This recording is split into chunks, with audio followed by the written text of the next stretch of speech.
Hello everybody, welcome back to Allan Walls Photography. This is Allan, and today is part 5 of the Lighting for Photography series. Today we're talking about LEDs, the single most perfect photographic light source ever invented. Or is it?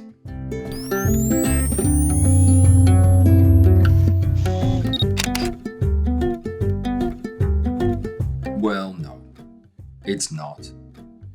It seems to tick all the boxes. It's compact, it's versatile, it doesn't use a lot of energy, it's very efficient. But the deeper you dig into it, the more but things you come up against, the more details that kind of throw a spanner in the works, as we say.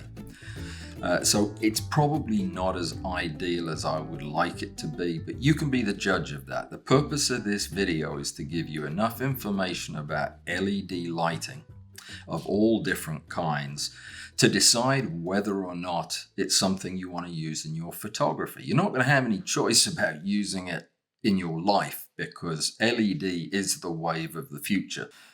So it's definitely here to stay. The question is it here to stay in your studio?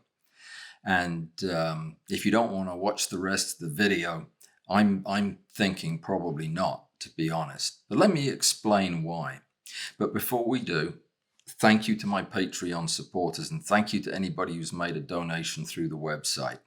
Because of the fact that I still don't have internet, and in fact today, until 5 minutes ago, didn't have power either, I have no idea who you are if you donated, because I can't check my email or respond to messages or anything else. I have a feeling that by the time I do get my internet back, my email will be broken because of too many emails, but we'll just have to see. Please be patient. If you're waiting to hear from me, you will hear from me, but I have to get the internet first. Okay, moving on. At the heart of every LED is a semiconductor. I had a bag of them. Oh, there they are. Whew. I'd have been upset if I lost my bag of semiconductors. These are semiconductors. If they look tiny, it's because they are. These are big semiconductors. These are the chips that integrated circuits are deposited on. But they're also what lives at the heart of an LED. Semiconductors are weird. They're materials like silicon carbide, and the newer ones are things like gallium nitride and indium compounds. But they're strange in that under some circumstances, they conduct electricity beautifully, like copper wire. At other times, they don't conduct electricity at all. They're very moody in that way. And the science behind it is absolutely fascinating. And it's because it's the nature of the semiconductor itself that gives LEDs the qualities that they have. Because when you pass a current through the semiconductor, if that current is of a sufficient energy to jump what's called the band gap, a band gap is very specific for a given semiconductor. It's different for every semiconductor.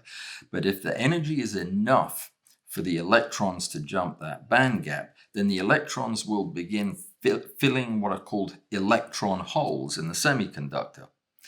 They're like donut holes, less fattening. So once the electron holes are full, the semiconductor becomes conductive. And in that process, it gives off excess energy in the form of photons. And the photons are given off at a very, very specific energy. So the light that's given off from an LED is in a very narrow band of wavelengths, and it is specific for that particular LED. That's going to be important because a red LED gives a sharp, narrow spike in the red part of the visible light spectrum with no energy anywhere else on the spectrum. This is going to come back and be very important. Now, this mysterious property of semiconductors, the way that they would electroluminesce when a current was passed through them was first discovered by an English chap, of course, by the name of Round, H.J. Round.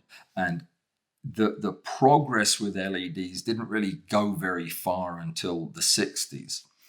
In the early 60s, advances started coming more rapidly. Now, the first LEDs only put out infrared light. They weren't even visible light.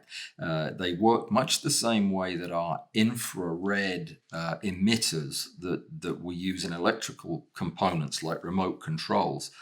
They work similar to that. But it was decades before the first visible LED light was produced. And that was, like I say, back in about 62. And it took another 10 years of progress from the first visible light LED until an LED was made with the necessary energy capacity to put out high efficiency blue light. And that was a real breakthrough, because up until that point, if you wanted to make white light with your LEDs, you had to mix together 3 separate LEDs, a red one, a green one, and a blue one. And with all 3 of the LEDs turned on, the package would emit a whitish light. But remember what I said about the narrowness of the spikes. This was a terrible white light, meaning it looked fine, it looked white, and if you took its temperature, it would have a color temperature of about 5,000 or so, and it would look white. But if you tried to use the light as a light source to photograph things, unless those things were saturated red, blue, or green colors, they wouldn't show up. So if you had an orange that you tried to photograph under that light, it would just come out gray. It wouldn't reflect any orange because the light's not putting out any of the energy in that wavelength. So that's a huge problem for photographers. But back then they weren't worried about us photographers. They were just trying to create better LEDs. And it was because of the high efficiency, higher energy blue LED that became possible. Because somebody who probably got fired from the fluorescent light factory down the road got a job at the LED place and said, hey, I've got an idea. If you slather your semiconductor with a phosphor, and he gave them the secret plans for various different phosphors, then some of that blue LED light would be captured by the phosphors and undergoing that thing called the Stokes shift that we've talked about a lot now, where the phosphor would then emit light of different wavelengths while allowing some of the blue light to pass through. And hey presto, you had white light from a single LED. Amazingly, today, 80% of white LEDs that are in common use consist of a high efficiency blue LED with a coating or a cap of this phosphor. The phosphor that's used is cerium doped yttrium aluminum garnet, shortened to YAG. So cerium YAG is the most commonly used phosphor in LED lighting. And if you look at just about any LED that's, especially those that are used in common household use, you'll see a yellow color on the LED. That's the cerium YAG,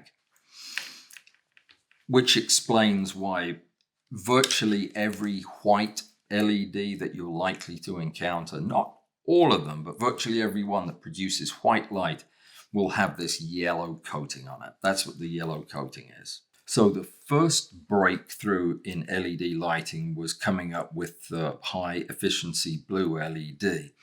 But since that point, a lot of effort and a lot of time has been spent in coming up with improved phosphors that work well with these blue LEDs. Some of the really advanced LEDs that produce an almost full spectrum white light use several different phosphors. Just like with fluorescent lights, the more phosphors you add in and cover a broader part of the spectrum, the more uniform full spectrum light you'll get. And that is what we want as photographers. We want light with the highest possible color rendering index, where all of the wavelengths of light are represented. And that's what adding phosphors does. Unfortunately, the more phosphors you add, the more layers of stuff you put on top of the LED, the less energy gets through. You're producing a much lower, and each layer of phosphor gives off a lower energy light. So the more of the phosphor you have, the less energy gets through. And these lights become very dim, which is going to be one of the driving principles in deciding whether or not this kind of lighting is for you. Because the best lights in terms of color are the worst lights in terms of illumination, unless you're willing to spend a small fortune, no, a large fortune. Because of the way semiconductors produce light, you cannot increase the intensity of an LED just by turning up the current. You can get a little bit of improvement, but if you go outside of a fairly narrow current envelope, the LED will fail. And if you pump up the current a little bit to get a little bit more light, you're going to greatly shorten the life of the LED. So that's a real issue. There is a limitation to how much any LED can put out. So the challenges facing the photography lighting industry were three. One was, how can we produce a light that has a predictable and reproducible color temperature? The second problem was color. How could they make LED light with a sufficiently high CRI that it would accurately reflect all the colors in the rainbow? Because up until that point, RGB LEDs that were used to create white light would have a CRI of between 25 and 60.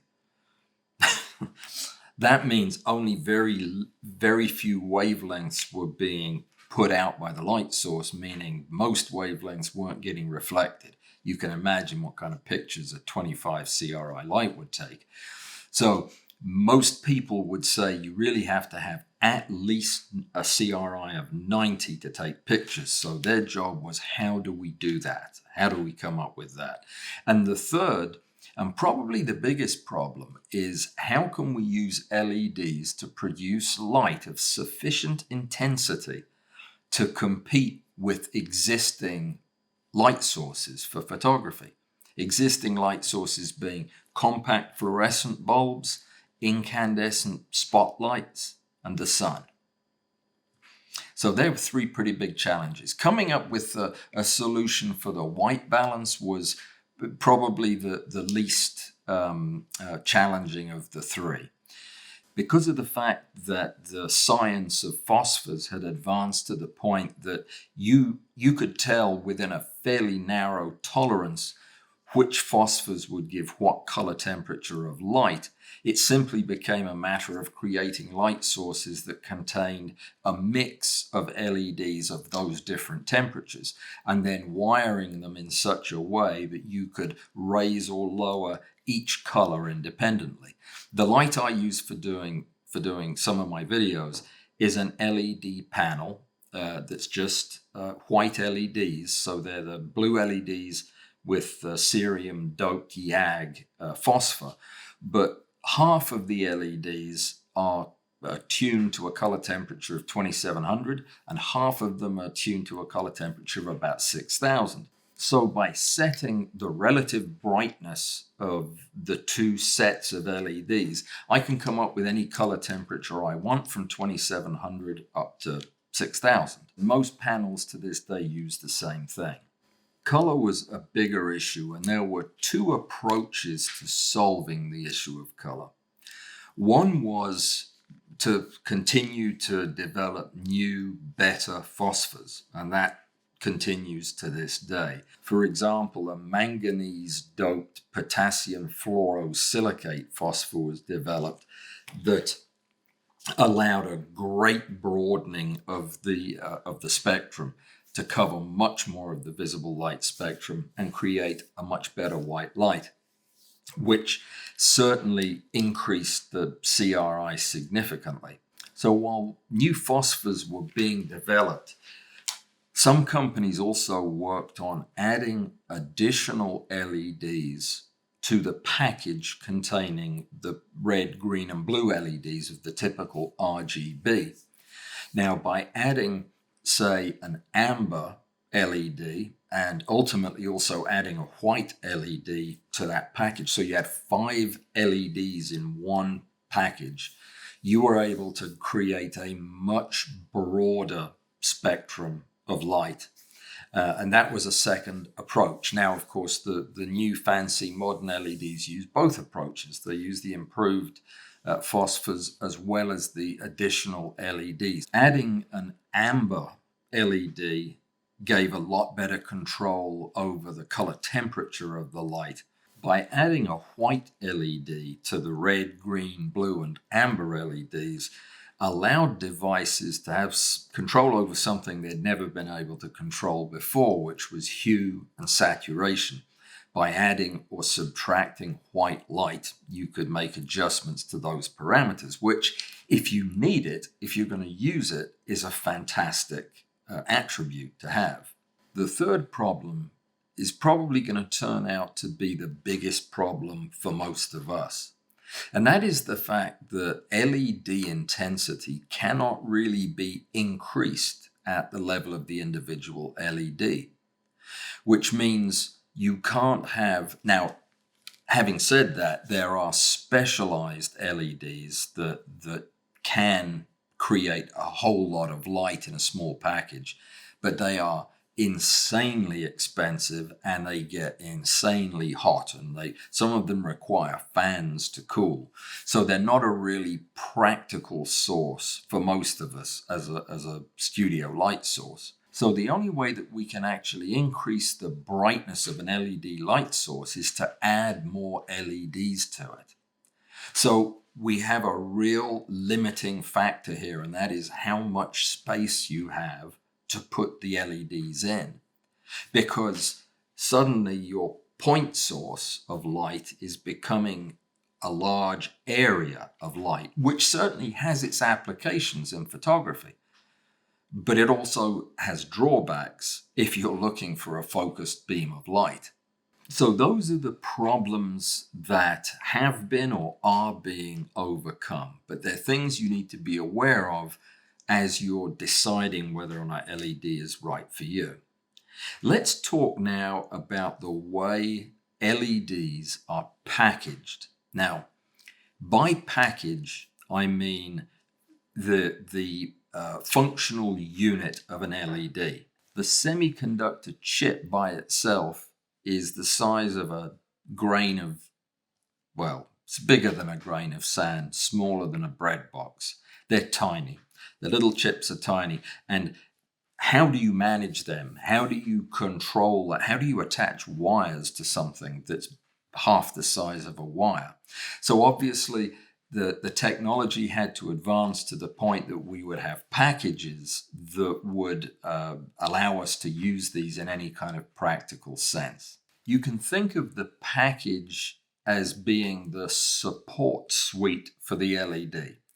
The business of the LED is going on in a tiny little scrap of semiconductor, but all of the stuff you need to support it, the wiring, the spacing, the phosphor, if you're using that, ways to connect electrical current, way to manage the electrical current. So you'd need resistors and maybe a capacitor and maybe even a voltage regulator. So all of that has to go into the package. And of course, in most cases, they've been greatly miniaturized. So there's two different types, general types of package. Of course, it depends on how you define types of package. But for the sake of this argument, we're going to talk about the completely self-contained LED bulb, if you will, like this. It's a solid piece of plastic that contains 2 electrodes. I'll show you this in detail in just a second because it's absolutely fascinating. The other kind, the kind that is most common in household uses, inside light bulbs and light tubes made for LED. Most of the LEDs are attached using surface mounting technology. So they're mounted flat onto a PCB. Makes them easier to make, cheaper to make. So what we're going to do is we're going to look at the anatomy of both of these to show you the differences in how the light is produced. So when we see one of these small bulb-shaped LEDs, it is either being used as a single light, say for an indicator to tell you that your toaster is on or your pacemaker has run out of batteries, or they'll be used in arrays like they are in light panels or in flashlights. But let's talk for a minute about the actual anatomy of one of these. Bearing in mind that the semiconductor chip is minuscule, you need to have a way to connect wires to it. And this is the convention that the boffins came up with. So a couple of things that are characteristic of all of these LEDs like this is, firstly, the wire connecting to the anode is always longer. These things are unidirectional, polar as far as current goes. If you connect them reversed polarity, they won't light. So you have to connect the positive end of your battery to the anode. And some of them will have a common cathode if there are multiple LEDs, but in the most basic one, there's just an anode and a cathode. The anode connects to a thing called the post, which I think is a good name because it looks like a post. If you look very closely at the post, you'll see a tiny gold wire coming out of the post and disappearing down into the cathode side of the arrangement, which is called an anvil, but it does not look like an anvil. It looks more like a bidet to me. So that's what I'm going to be calling it from now on. So you can't see where the wire goes. It just disappears into the yellow stuff in the bidet. And of course, the yellow stuff is our old friend cerium doped YAG. It's the phosphor that is going to glow and give off all these other parts of the visible spectrum. I carefully dissected one of these to show you never before seen photographs in this video of the bits inside this. I couldn't believe how lucky I was that they came apart the way they did, but you can see that the post and the bidet are separate. They're only joined by that little gold wire. And the bidet really does have a deep crucible-like indentation in the top of it. The semiconductor, the thing that makes the light, is all the way at the bottom of that crucible. Now, I got really lucky and the top piece of the LED broke off, and it took with it the semiconductor. So you can see in this photograph that a pyramid or a conical shaped piece of plastic, that part was going down into the bidet, and at the very end of it, there is your microchip. Basically, that's your semiconductor. That's where the light comes from. Here's a photograph looking straight down on the top of the anvil, and you can see the gold wire disappearing right into the center of the phosphor. I mentioned this before, but the reason for the dome top on these little packages is that the light given off from this electroluminescence is very non-directional. The light is not coherent in any way. It's not anything like a laser, even though some of the chemistry would make you think it would be. But this light comes off in all directions. The reason that it's put in this clear package is to kind of set up internal reflections and point the light forward through this dome that kind of narrows the beam. Now, one thing you probably notice is that unlike some of the LEDs I'm getting ready to show you, This package does not contain any of the electronics, and that's kind of important. If you're using one of these, you need to wire it into a circuit so that, for example, you wouldn't want to use one of these without having a current limiting resistor. Interesting fun fact. There needs to be a voltage difference of 2 volts for one of these things to light up. Now, for a single tiny LED like this, it's fine to add a single resistor to limit the current. That's all you need to do. But for the high-powered ones, it's probably better to use a regulated voltage source so you can have like a continuous current. You're more likely to get good performance from it. But we're not building things with LEDs, are we? Surface-mounted LEDs are a different matter. They work on exactly the same principle as far as passing current through a semiconductor that's in a little depression covered with phosphor. But the difference is that these are far more likely to have the chip incorporated into the light source. So it's kind of like a fully functional package all in one piece. Much more commonly, you're going to see surface-mounted LEDs either in these domestic packages. This is a light bulb. I'll show you how we got to this piece in a minute. Another common form you're likely to see these packages in is as a strip of LED lights. These are the strips that are sticky on one or both sides. This is actually an addressable RGB strip. You can see the 3 resistors, one for each of the colored LEDs in the package. And then if you look very closely in the package here, you'll see that there are wires going between 3 separate anodes and cathodes, one for red, one for green, one for blue. Let's talk for just a minute about the commercial light sources, because these are getting a little bit closer to what we might be tempted to use in photography.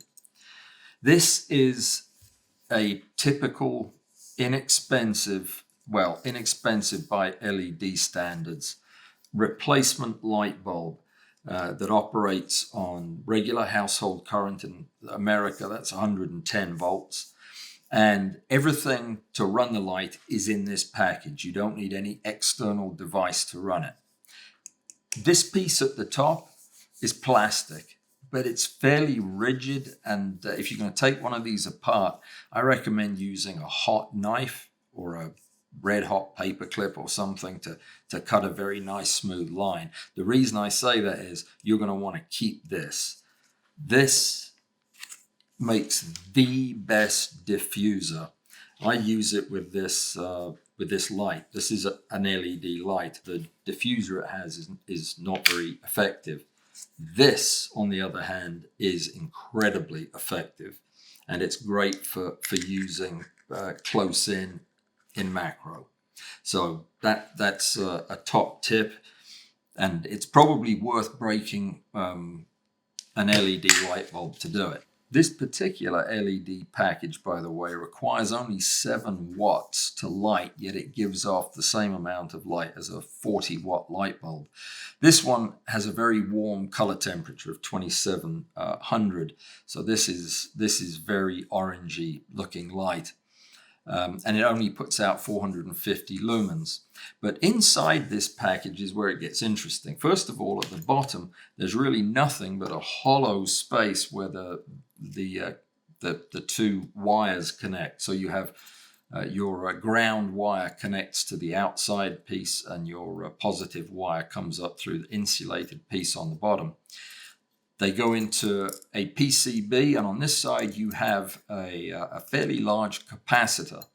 What this does is it smooths out the energy distribution to the LEDs so that they don't flicker in time with your AC current. On the board itself, if you look closely, you'll see there are a couple of other components, including 3 resistors. You have an integrated circuit here which manages the power distribution. Of course, most importantly, around the outside, you have 8 white LEDs. Now, these are high efficiency blue LEDs that are coated with that layer of cerium YAG phosphor. So that's all there is in one of these things.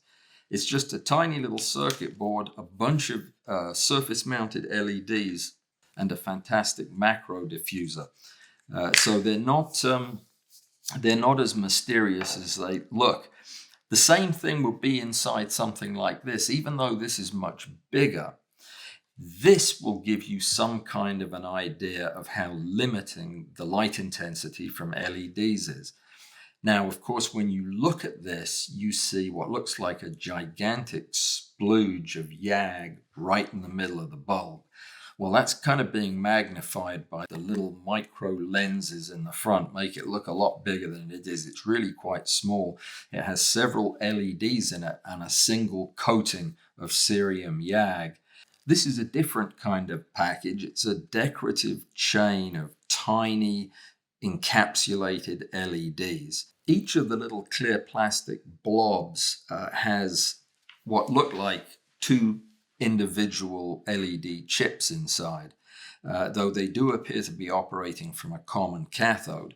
But also inside this minute package is a small timer that is switching the light from red to blue and back again on a regular interval.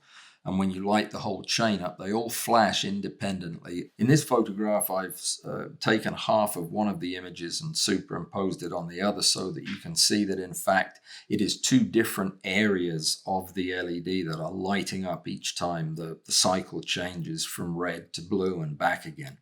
Now, one thing that you may have in your head, I know I did for the longest time, was that LEDs are cool because they don't put out heat. Well, that's not actually true.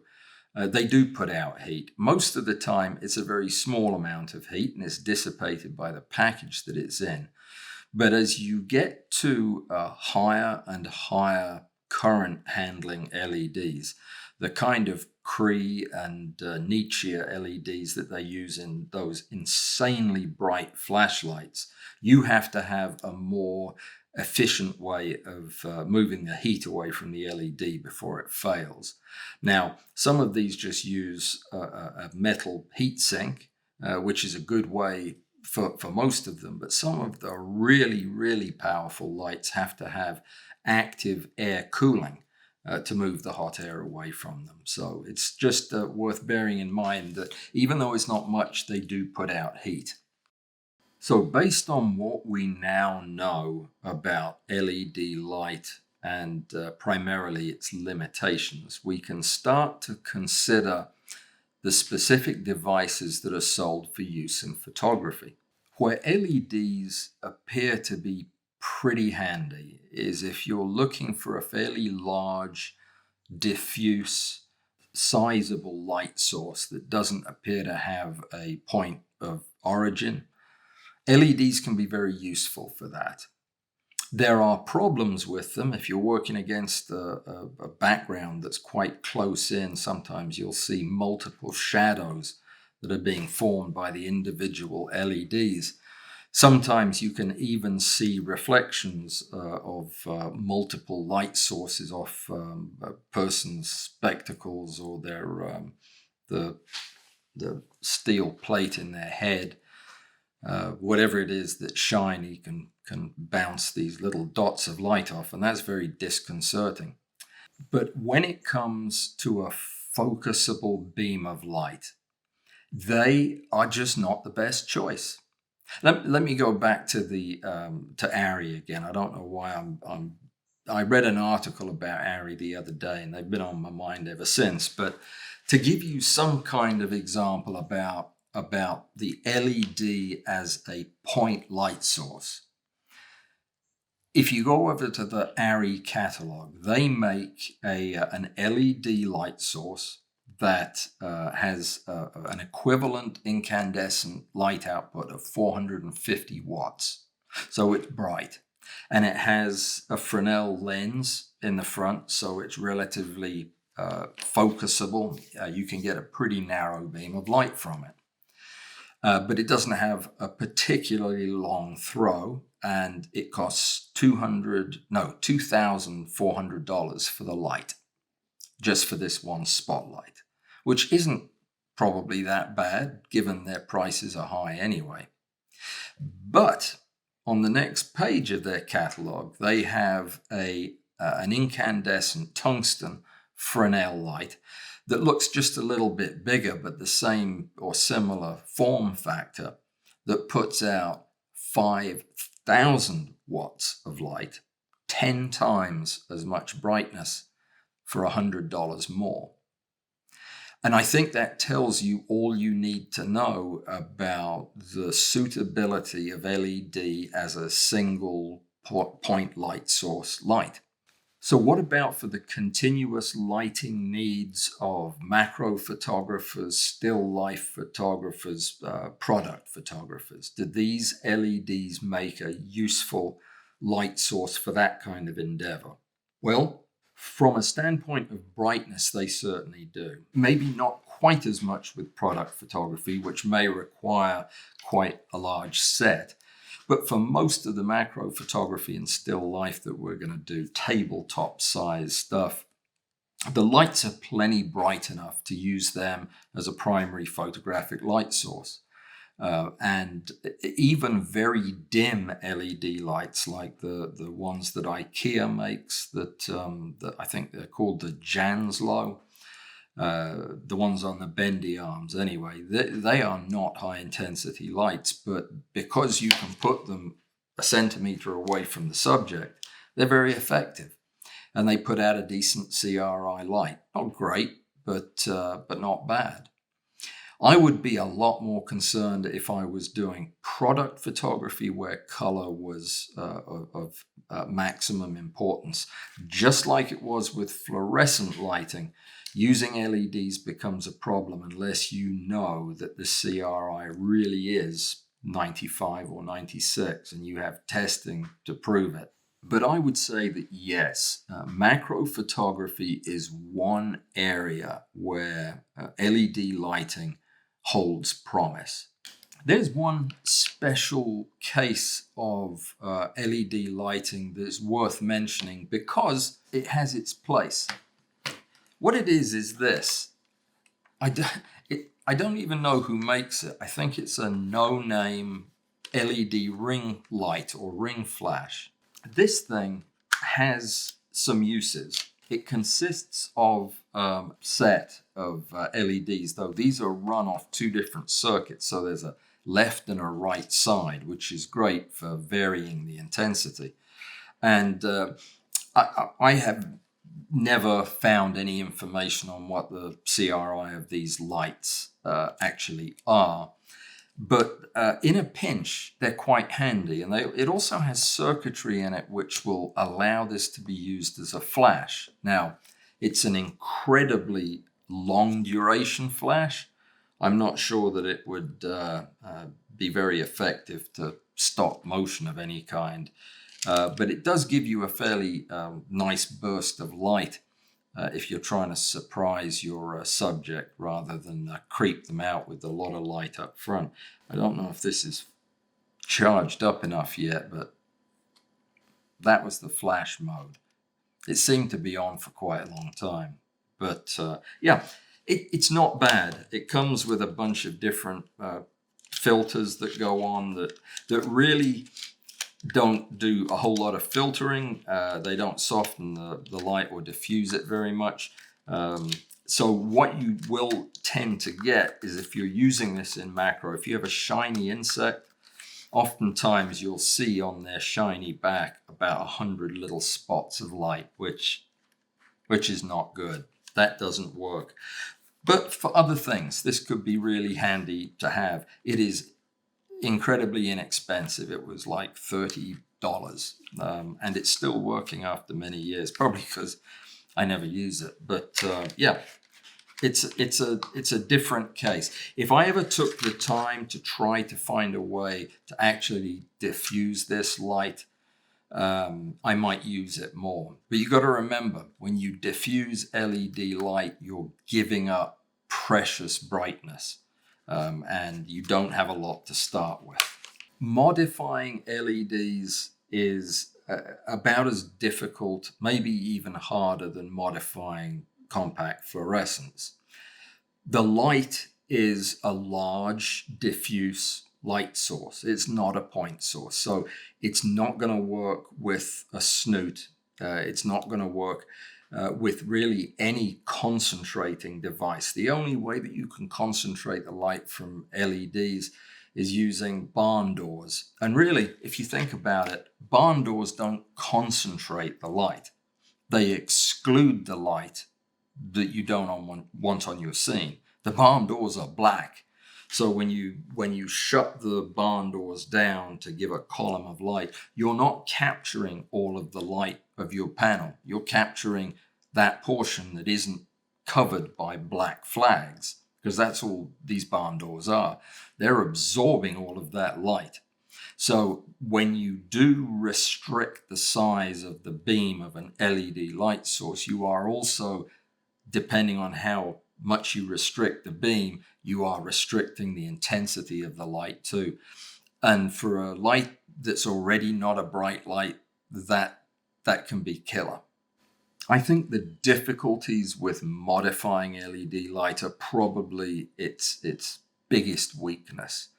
And it ties back into the whole intensity thing. If you want to create an even softer, more global type of light with LEDs, you have to put a bright panel behind your scrim. And of course, by the time the light gets through, it's no longer that bright of a panel. Whereas if you were using flash, you could maintain as much of that brightness as you needed and balance it off against the effect of the diffuser. It's just that you have nowhere to go. If you use a diffusion scrim with an LED panel and it's not bright enough, well, you have to go get another panel, or you have to trade in for a bigger panel.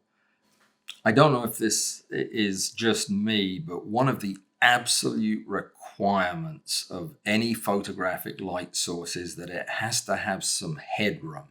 I have to be able to turn up the power some if I'm going to overcome obstacles like the diffusion dropping my exposure, and I need a little bit more power. With a flash, of course, I just bump it up a stop. With lights that are already maxed out, you don't have that. And the truth is that most of the time when I'm using LED lights, I'm using them maxed out to get enough brightness for what I'm doing. So that to me is a huge drawback. That and the fact that there's just really no good ways to modify these lights. It's what you see is what you get. If you're going to buy and use LED lighting, you need to be very clear about what you're going to use it for, because there are some use cases where it'll be a handy addition. There are others where there are better options. So if you're looking for a very high CRI spotlight, for example, you might want to look at other options because in order to get that kind of functionality from LEDs, you're going to pay $1,000, $1,500 or more. Likewise, if you're planning to use this stuff outdoors, bear in mind that even the best LEDs that we have currently are going to struggle to compete with the sun. Remember also that at full power, LEDs draw a lot of current.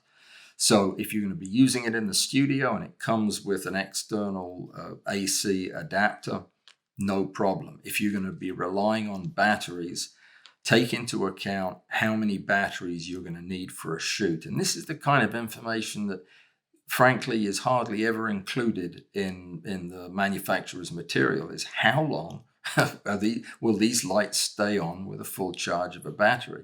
It's something that you need to know before you buy the thing.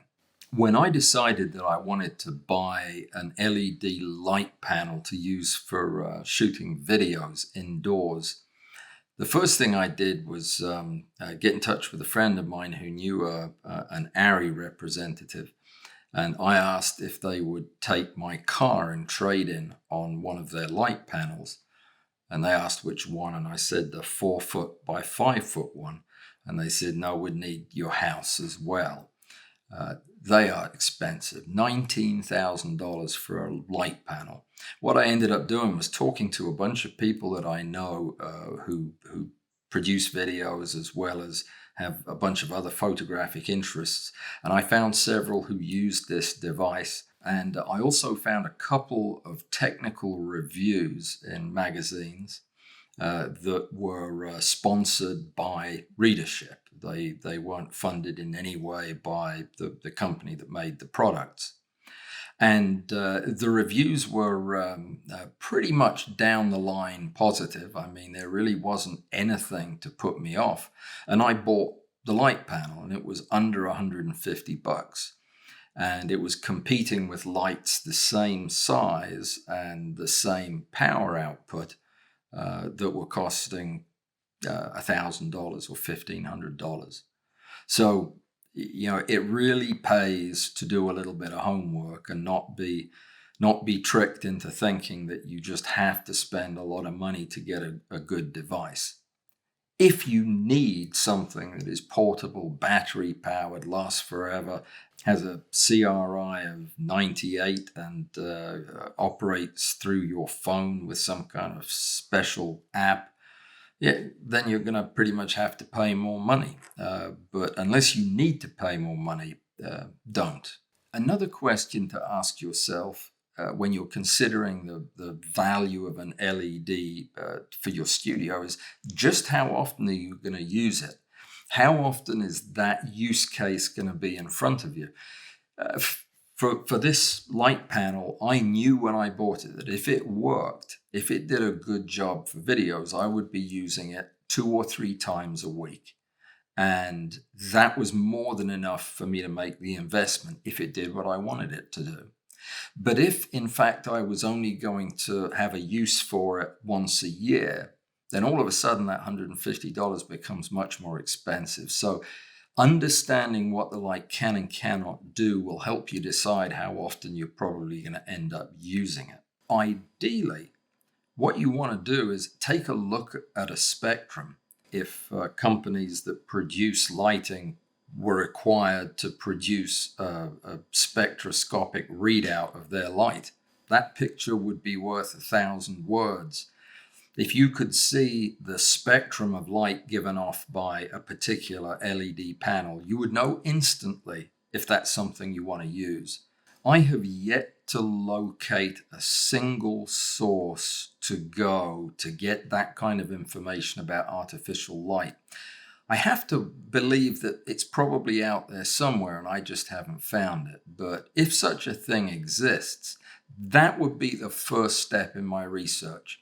Once I decided what I was going to use the LED for, I'd want to look at the spectrum of light the thing puts off and make my own decision, because not all CRIs are created equally. Remember the topic of metamerism we've talked about before.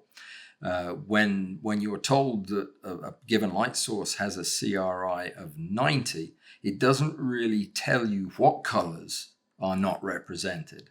It can be pretty complicated, and for something complicated like this, we should rely on solid empiric data, not advertising fluff. When you're considering spending money on something that is still in the process of actively emerging as a new technology, it really is incumbent on you to do your homework and not to rely exclusively, or for that matter, not to rely at all on what you see printed on the box. You probably don't need to go to great lengths to evaluate a product if it's already been out on the market forever, or if the technology is old. If you want to buy a battery for your camera, it's very easy for you to get third-party independent testing results. You can talk to any one of the 150 million people who have bought that battery and get a good feel for whether or not it's a quality piece of gear. With emerging technologies where everybody is fighting for an ever smaller slice of the pie, and some companies simply make pretty standard run-of-the-mill equipment and then mark it up in the belief that there are a lot of people out there that will always equate price to quality. The reason I'm saying this is it is in emerging technologies that people get bamboozled by this the most. Find independent reviewers or independent testers who make money through your support, through Patreon or through whatever system they have set up, but they don't take a penny from the manufacturer. I don't want to beat a dead horse, and I've already alluded to this several times, but LED lights today are expensive. When you consider them in terms of what you get for your money, they're super expensive. And if you look at a photographic catalog like B&H or Adorama, you'll see that most point sources of LED light are going to cost you anywhere from $1,000 to $1,500, with some way higher than that. That's a lot of money for a light that's going to be doing the job of a redhead or some small incandescent spotlight. And for the panels, while the prices seem to be a little bit more reasonable, of course it depends on the size of the panel, but for a medium-sized panel, say 1 by 2 feet, the prices range from about $600 or so up to $1,500. Of course, if you wanted to scientifically figure out what you were getting for your money, you would need to price each panel based on its CRI, its brightness, its incandescent watt equivalence, whatever measures were important to you. You'd need to compare them that way. Otherwise, you're really not comparing apples and apples. It's very important that you do that. And comparing the price of a simple white LED panel to an RGB LED panel with multiple LEDs per package is pretty meaningless, because they're really two different tools.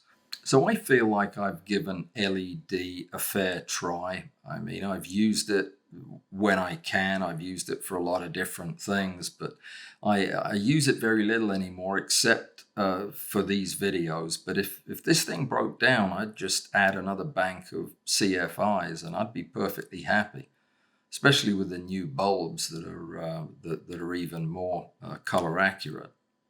As far as macro goes, yes, I've used them for continuous lighting, and I still like them for that, but I don't use continuous lighting very often. I prefer flash. I think it's easier to work with and it gives better results, and it has advantages that this doesn't. So as far as I'm concerned, it really is an emerging technology that is desperately trying to get a foothold in the photography world. And it's coming up with all of these use cases that are really poor substitutes for the thing they're trying to replace. So LED hasn't convinced me at all. It's a technology looking for an application. They may find it. It may prove itself to be the absolute be-all and end-all of studio photography, but I don't see it. So if you disagree, if you are vehemently opposed to my stand on LEDs, if you found some way that they are absolutely indispensable in your photography, then please let me know, because I would really like to know, because maybe I haven't thought about this from the right angle. I hope that was helpful. If it was, please consider subscribing. If you subscribe, please consider ringing the bell. And I'll be back shortly with either one of my special projects or part 6 of this series, when we're going to be talking about flash. Before I go, I know this is a bit of a long shot, but if you are the CEO of Mediacom, first of all, you need to be working, not watching my videos. But if you are, I've been trying to get in touch with you, or your company anyway, and I've had no luck. you have really terrible online hold music and then it just hangs up on me. So I'm going to have to break a rule here and address you directly. But could you please send a technician to my house to plug my internet back in? All my neighbors already have it on, but I don't, and I can't tell anybody about it. So you know my address, right? I'll be on the lookout for you. That might be you now. I'll see you in a few days. Take care. Stay safe in these troubled times. See you soon.